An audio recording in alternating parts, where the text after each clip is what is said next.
Hello students. तो आज का हमारा जो टॉपिक है बच्चों दैट इज आपका सम टर्म्स मैंने आपको बताया था पार्टनरशिप में हम लोग कुछ पढ़ने जा रहे हैं। दैट इज योर बच्चों ऑल्ड रेशियो क्या है, देन उसके बाद आपका न्यू रेशियो,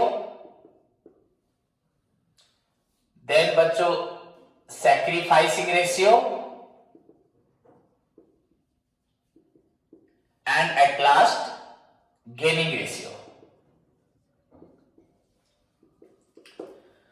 तो फर्स्ट ऑफ ऑल हम इन चारों रेशियो को ध्यान से पढ़ेंगे एंड समझेंगे। बच्चों as you know previous class में मैं आप लोगों को पढ़ा रहा था रिकंस्टिट्यूशन ऑफ पार्टनरशिप। हमारा जो टॉपिक है that is your reconstitution of partnership या relationship between the partners. Okay, that is you know the scrapping of old agreement and bringing of new agreement in place of old agreement is known as reconstitution of partnership। किसी भी परिस्थिति में जब partners decide to change their profit sharing ratio mutually या in time of admission, retirement, death, amalgamation, so वैसे कुछ बच्चे situations होती है जहां पे partners are required to change their old agreement, जो रिटेन एग्रीमेंट दैट इज बच्चों पार्टनरशिप डीड, तो उन्हें ओल्ड एग्रीमेंट को रिप्लेस करके उस जगह पे न्यू एग्रीमेंट को लाना होता है। That complete process is known as reconstitution of partnership. And इसके मोड्स के बारे में बता तो दिया अभी भी एंड फिर पहले भी बताया था। In time of mutually change in profit share ratio, आपका admission, retirement, death, amalgamation, these are the circumstances बच्चों या सिचुएशंस वेयर पार्टनर्स को अपनी ओल्ड एग्रीमेंट को चेंज करके उस जगह पे न्यू एग्रीमेंट लाना होता है। ओके, अब उस सिचुएशंस में बच्चों हमें कुछ नई चीजें कैलकुलेट करनी पड़ती है। वो है हमारा बच्चों new ratio, sacrificing ratio, gaining ratio and उसी के साथ हमें ओल्ड रेशियो जो हमें पहले से मालूम होता है। लेट्स सी क्या है न्यू रेशियो, क्या है सैक्रिफाइसिंग रेशियो, क्या है gaining ratio and in fact old ratio जिसे हमें पहले से मालूम है। बच्चा मान के चलो दो पार्टनर्स है ए एंड बी। सपोज एक फार्म में दो पार्टनर है ए एंड बी एंड उनका प्रॉफिट शेयरिंग रेशियो है आपका 6:4 या आप बोल सकते हैं 60% एंड 40%। सो 6:4। सो आपका ए का जो प्रॉफिट रेशियो हुआ दैट इज 6/10 बिकॉज प्रॉफिट अगर बच्चों 10 होता है तो 10 में से आउट ऑफ 10 6 कितना 6 कौन लेगा ए एंड बी लेगा आपका 4।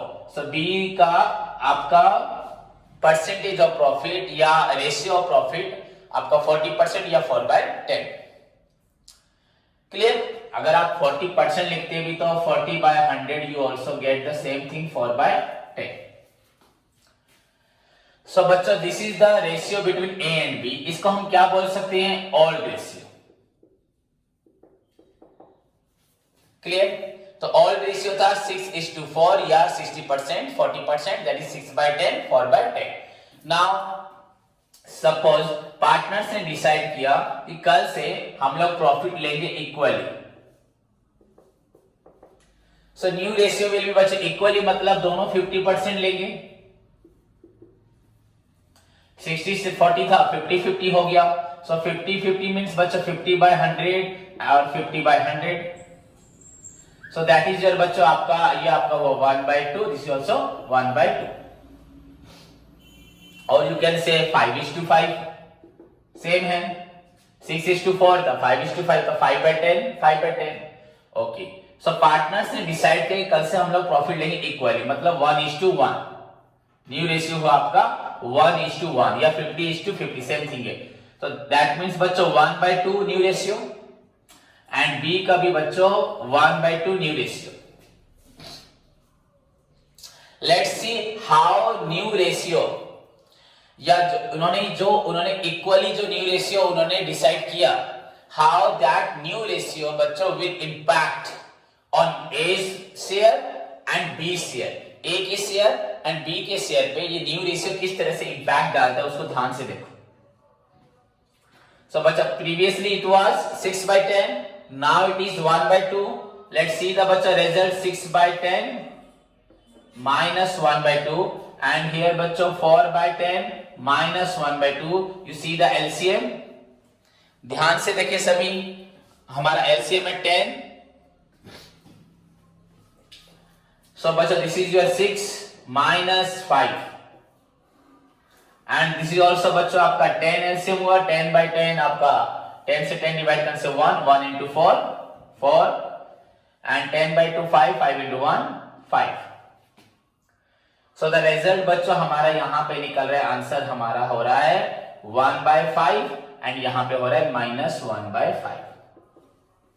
See the result. आपका A का हो रहा है +1 by 5 and B का हो रहा है -1 by 5. क्लियर? तो इसको मैं इरेज करता हूं, देखो ध्यान से. दिस इज योर बच्चों आपका 1 by 5 and this is your -1 by 5. अब बताओ मुझे कि इनमें से किसको गेन हो रहा है एंड किसको लूज हो रहा है. इसका था 6 by 10, अभी है बच्चों 1 by 2 या 5 by 10 भी अगर आप बोलते हो तो दैट इज ऑल्सो बच्चों 5 by 10 is equal to 1 by 2 ही होगा. सो इसका आंसर निकल रहा है 1 by 5, इसका निकल रहा है -1 by 10 -1 by 5. तो किसने गेन किया, किसने लूज किया? ओके, किसने किया, किसने गेन? ओके, आपने इसको प्लस देखा इसलिए गेन बोल दिया. ओके, इसको माइनस देखा इसलिए लूज बोल दिया. नो, ध्यान से देखो बच्चों, डेफिनेटली आपको मालूम होगा अगर हम 5 से 4 माइनस करते हैं यू विल गेट +1 एंड अगर आप 5 से 6 माइनस करते हैं यू विल गेट -1. यहां पे +1 का मतलब, यहां पे -1 का मतलब क्या है बच्चों? पहले ज्यादा था अब कम हुआ. Definitely you will get the answer in positive figure. And पहले कम था अब ज्यादा है तो your answer will be in negative figure. That doesn't mean कि आपको नेगेटिव फिगर है मतलब आपने लूज किया. नेगेटिव फिगर है इसका मतलब आपको अभी ज्यादा मिल रहा है, सो दैट मींस गेन. समझ में आया? एंड पहले आपका 5 था अभी आपका 4 है. डेफिनेटली पहले ज्यादा था अब कम है, so you will get the answer in positive figure में. दैट इज बच्चे लूज हुआ या सैक्रिफाइस. ध्यान से देखिए तो आपको वैसे अगर समझ में आएगा तो 6 by 10 था, 1 by 2 था. डेफिनेटली प्लस में अगर आपको आंसर मिल रहा है दैट मींस पहले से अभी कम है. दैट्स व्हाई हमने माइनस करने से हमें प्लस में निकला. तो इसका मतलब +1 by 5 का इंडिकेट्स कर रहा है कि ये आपका है सैक्रिफाइस. ये सैक्रिफाइस कर रहा है एंड ये आपका कर रहा है गेन. ओके, एंड अब नाउ सी बच्चों, ये सैक्रिफाइस कितना कर रहा है आपका 1 by 5. वो गेन कितना कर रहा है वही 1 by 5. -1 by 5 तो बस आंसर हुआ. यहां पे प्लस या माइनस लिखने की कोई जरूरत नहीं. बस इस प्लस माइनस से हमें मालूम पड़ेगा जो माइनस फिगर है दैट इज बच्चों गेनिंग एंड जो plus figure that is your sacrifice. And okay, तो यहां पे आपको और एक चीज ध्यान में देखना है. इसने सैक्रिफाइस किया 1 by 5, इसने गेन किया 1 by 5. अगर किसी के आने से अगर मैं उसको अपने हिस्से का एक पार्ट देता हूं तो डेफिनेटली उसने गेन कितना किया, वही एक पार्ट. जितना मैं लूज करूंगा उतना ही वो गेन करेगा. नॉट मोर देन और लेस देन दैट. मैं जितना सैक्रिफाइस करूंगा वो उतना ही गेन करेगा, या वो जितना गेन करेगा दैट मींस उतना मैंने सैक्रिफाइस किया. तो यहां पे वन मोर थिंग आपको मालूम पड़ रहा है, सैक्रिफाइस इज इक्वल टू हमेशा gain. Sacrifice is equal to हमेशा होता है आपका गेन. नाउ सी, हमें यहां पे 4 चीज देखने को मिल रहा है. One is your old ratio, okay, another one is your new ratio, then third sacrificing ratio and fourth gaining ratio. Gain बस लिखा है, अभी बताऊंगा मैं आपको. सो बच्चों हमारे जो टॉपिक है फर्स्ट रिकंस्ट्रक्शन ऑफ पार्टनरशिप में जो हम आज पढ़ने जा रहे हैं, मोड्स ऑफ रिकंस्ट्रक्शन में हमें किस तरह से पार्टनरशिप को, पार्टनरशिप फार्म को उनके अकाउंट्स में कैसे फर्क पड़ता है मैंने बताया था लास्ट क्लास में. उसके लिए हमें सबसे पहले इन 4 टर्म्स को समझना है. So the very first point is your old ratio. तो वेरी सिंपल है, सभी को मालूम है. तो what do you mean by old ratio? What is the meaning of old ratio? आप बोल सकते हो, सभी बोलो ध्यान से बच्चे. the ratio at which partners shared their profit and loss before the reconstitution. Reconstitution से पहले जिस रेशियो में वो लोग अपने प्रॉफिट एंड लॉस को शेयर करते थे, that is known as old ratio. So this is the ratio before reconstitution. Very simple answer बच्चों.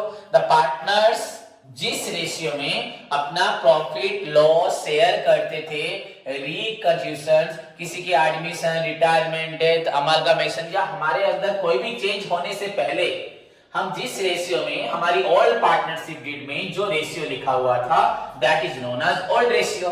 No doubt. Now what is new ratio? What do you mean by new ratio? No need to बच्चों किसी formula के type में लिखने की जरूरत नहीं. It's old and new, very simple. What is new ratio? The ratio at which partners बच्चों decide to change their profit, share their profit. The ratio at which partners decide to distribute their profit, share their profit after reconstitution. यहाँ पे आया आपका after reconstitution. जिस ratio में partner decide करते हैं कि हम लोग प्रॉफिट लॉस को शेयर करेंगे after reconstitution, that is known as new ratio. And before reconstitution जो था, that is old ratio. Now what is the impact of new ratio? उसका इंपैक्ट क्या होता है? Previously the ratio at which you shared the profit is known as old ratio. You can easily write. अगर आता है what do you mean by old ratio, what do you mean bye new ratio, तो simple लिख सकते हो before and after. Before जो ratio था that is old and after जो हुआ that is new. And now what is the impact of new ratio on the partners profit? Impact of आपका new ratio partners के profit पे किस तरह से इंपैक्ट डालता है? डेफिनेटली जब हम न्यू रेशियो बनाते हैं कुछ चेंजेस होता है. एक पार्टनर्स को डेफिनेटली बच्चे देखने को मिल रहा है लूज करना पड़ रहा है एंड दूसरे पार्टनर को आपको गेन करना पड़ रहा है. तो बच्चों जिसने लूज किया, ए ने लूज किया, उसके रेशियो क्या बोलेंगे? Sacrificing ratio. नाउ सी, ए का जो ratio that is your sacrificing.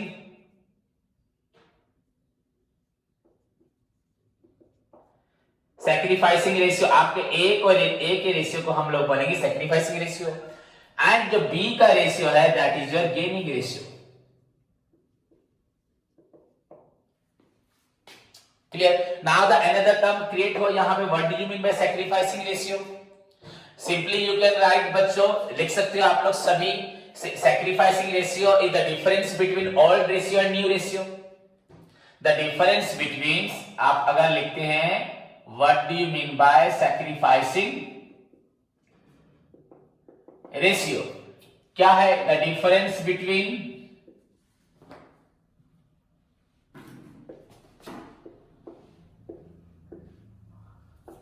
Old and new ratio is known as sacrificing ratio. Very simple term. जो डिफरेंस है ओल्ड रेशियो न्यू रेशियो का उसे बोलते हैं सैक्रिफाइसिंग रेशियो. दस हमें यहां पे क्या देखने को मिल रहा है? Sacrificing ratio is equal to आपका old ratio minus new ratio. Very simple term. हमेशा सैक्रिफाइसिंग रेशियो कैसे निकाला जाता है? Old minus new. ओके, अगर सपोज ओल्ड माइनस न्यू करके हमें फिगर माइनस में मिल जाता है तो वो डेफिनेटली गेनिंग हो जाएगा, पर हम लोग थियोरेटिकली उसको ऐसे ही प्रेजेंट करेंगे. नाउ द अनदर टर्म बच्चों, अगर बोले what is new ratio, what is gaining ratio, what is gaining ratio? The opposite बच्चों, द डिफरेंस बिटवीन आपका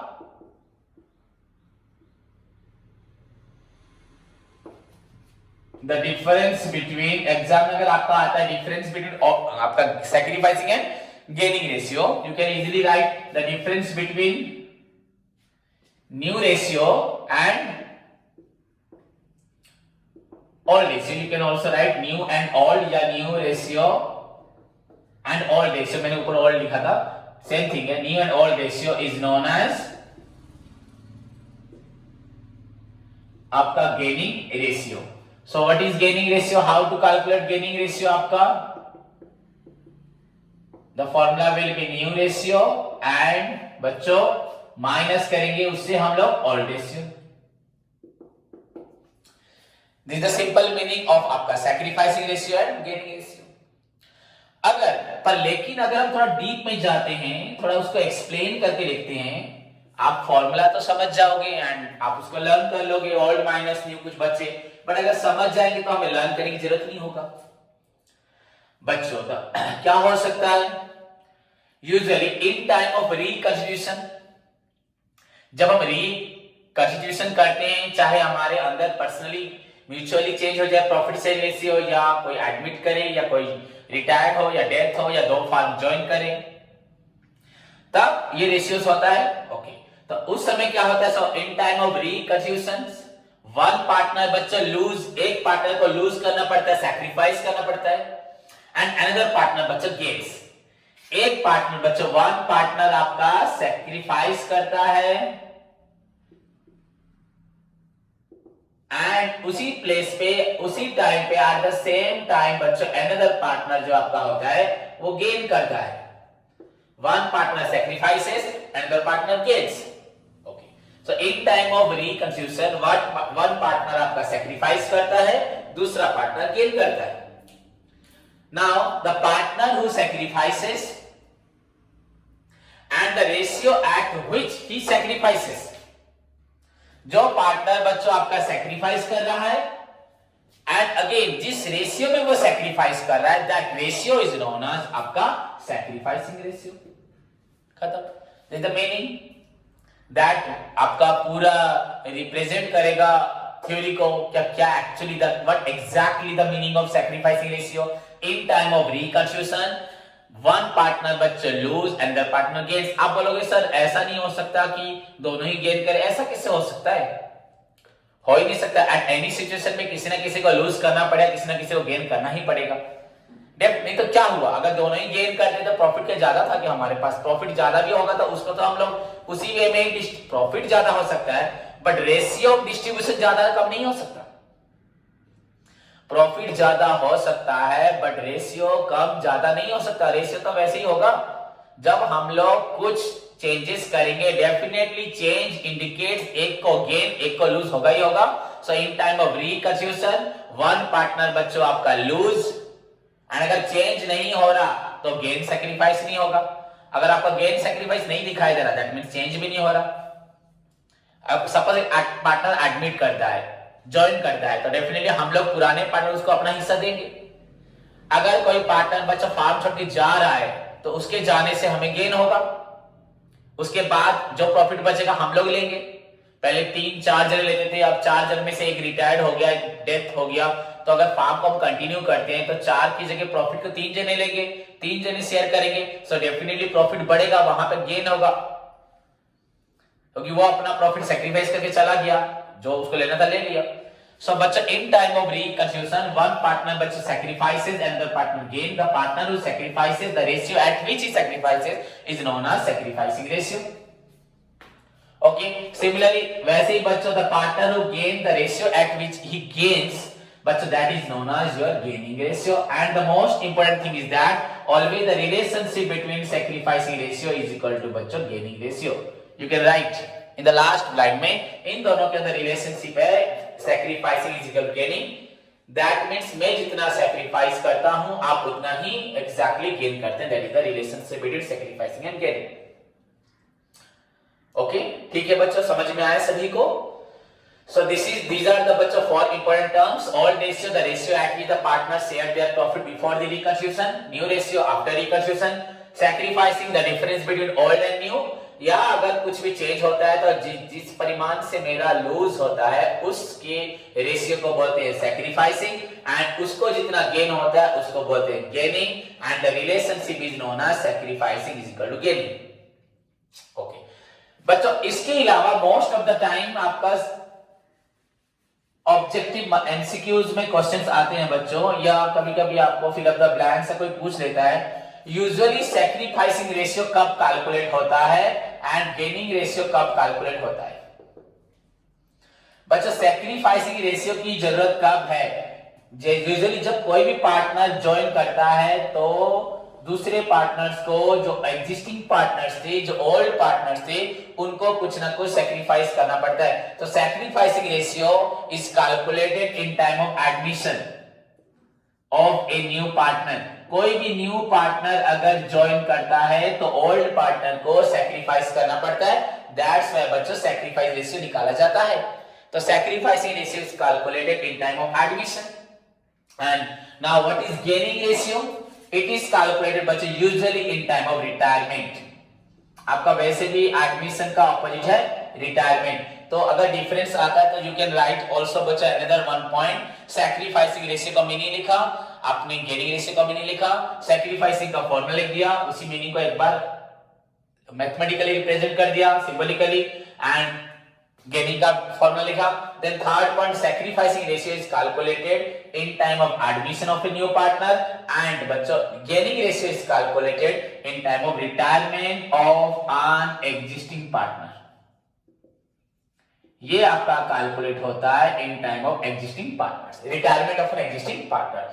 सो 3 पॉइंट्स आपको मिल गए, you can easily write. So this is all about your old ratio, new ratio, sacrifice ratio and gaining ratio. But हमें इसके ऊपर बहुत सारे डिफरेंट वेज देखने हैं, डिफरेंट बच्चों, different methods, questions are of different types and there are also several ways of calculating your sacrificing, your gaining and new ratio. आपको मैंने सिंपल एक क्वेश्चन दिया था, ए बी का रेशियो ये था, उन्होंने डिसाइड किया ये रेशियो लेंगे, सो हमने वहां पे सैक्रिफाइसिंग गेनिंग निकाल लिया। बट हमें बहुत सारे अलग अलग बच्चों वेज मिलेंगे, डिफरेंट मेथड्स, कैसे क्वेश्चंस में होगा ओल्ड रेशियो, हाँ, एंड किस तरह हम लोग सैक्रिफाइस निकालेंगे या गेनिंग निकालेंगे, या बच्चों most of the time new ratio भी कैसे निकालेंगे, इन सबको हमें सीखना पड़ेगा। ओके, तो उसको मैं आपको, उसके लिए आपको मैं फिर से डिस्कशन करूंगा डिटेल में, बट फिलहाल अभी के लिए इतना। Old ratio, new ratio, sacrificing ratio and gaining ratio.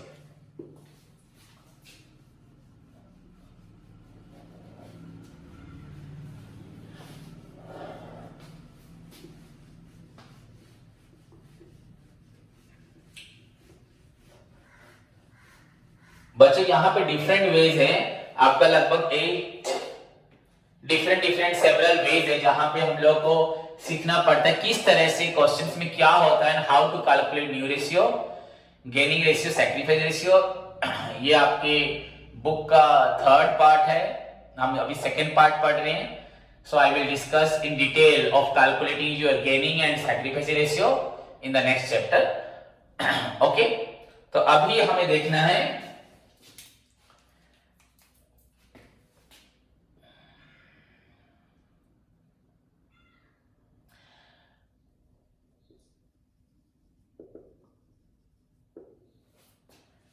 Treatments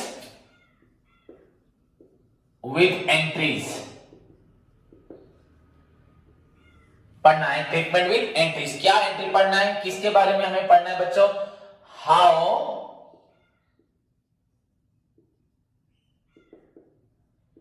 reconstitution, how reconstitution बच्चों अफेक्ट्स द पार्टनर्स अकाउंट। किस तरह से आपका reconstitution affects the partners account, मतलब अगर जब हम रिकंस्टिट्यूट करते हैं किस तरह से पार्टनर्स के अकाउंट के ऊपर उसका असर पड़ता है। How reconstitution affects the partners account. पहली बात, रिकंस्टिट्यूशन 4-5 मोड्स मैंने आपको बताया। At the time of mutually changing, mutually change, then admission, then retirement, then death, then amalgamation. तो डिफरेंट सिचुएशंस है। तो म्यूचुअली चेंज होने से कैसे पार्टनर्स अकाउंट्स के ऊपर इफेक्ट पड़ता है, आपका एडमिशन में किस तरह से इफेक्ट पड़ता है, रिटायरमेंट में क्या होता है, डेथ में, इसको डिटेल में पढ़ेंगे। हमारा जो फर्स्ट पॉइंट है that is known as mutually change in profit sharing ratio. Mutually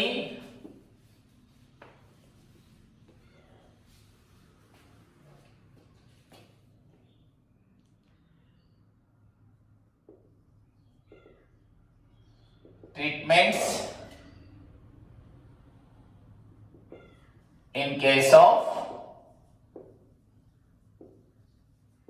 mutually change in profit sharing ratios with आपका journal entries.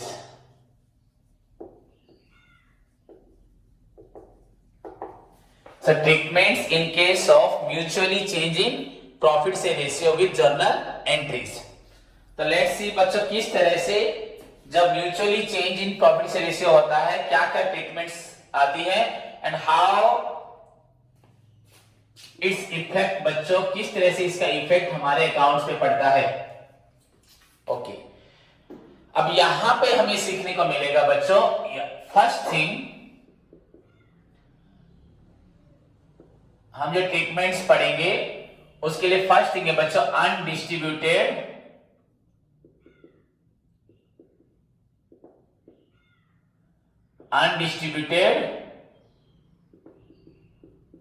profits and reserves। Second, first of all undistributed profit and reserve। second बच्चों आपका undistributed losses and आपका deferred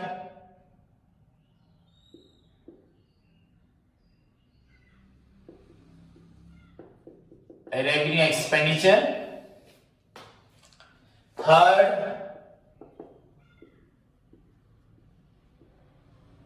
revaluation of assets and liabilities।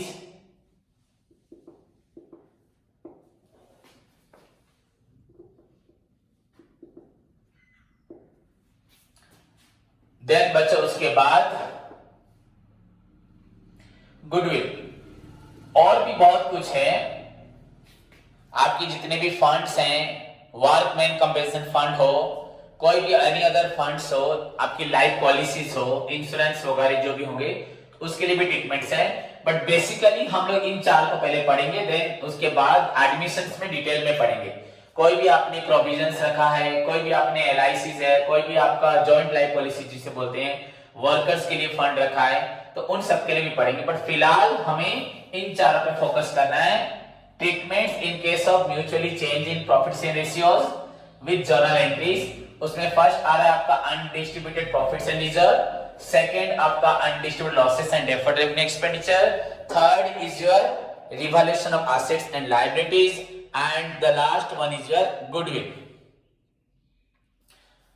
Okay students, so these are the बच्चों usually, इसको छोड़ के मैं आपको बोला बहुत सारी चीजें जैसे लाइक आपका treatments for joint life policies,